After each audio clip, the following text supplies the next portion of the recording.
আমার জামার একটা মেয়ের সাথে পার্কে দেখছো, তাও আবার কাঁধে মাথা রেখে বসে আছে। ঠিক আছে ফোনটা রাখ, আজকে ওর একদিন কি আমার যা কদিন লাগে।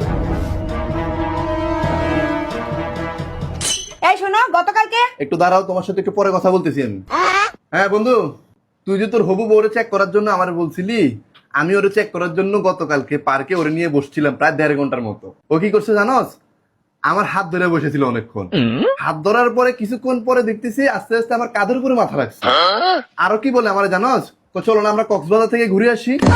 আমি যতটুকু বুঝলাম, আমার মনে হইলো যে ওই মেয়ের চরিত্রে একটু সমস্যা আছে, তুই ওই মেয়েটারে বাদ দিয়ে দে।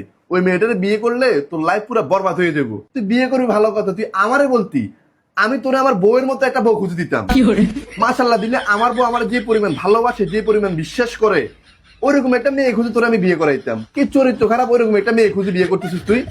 এখন যদি কোনো একটা মানুষ আইসিয়া আমার বউরে বলে যে যে আপনার স্বামী তো গতকালকে পার্কে বসে আছিল একটা মেয়ের সাথে, তাও আবার কাঁধের উপর মাথা রাখছে মেয়ের, এই কথাটা যদি আমার বউরে এখন কেউ বলে, আমার বউ জীবনে বিশ্বাস করবে না। কারণ আমার বউ আমার অনেক বিশ্বাস করে, অনেক ভালোবাসে। শোন, তুই টেনশন করিস না, আমি আমার বউয়ের মতো তোরে একটা বউ খুঁজে তোরে বিয়ে করাম, ঠিক আছে? এই মেয়েটারে ভুলে যা, ঠিক আছে?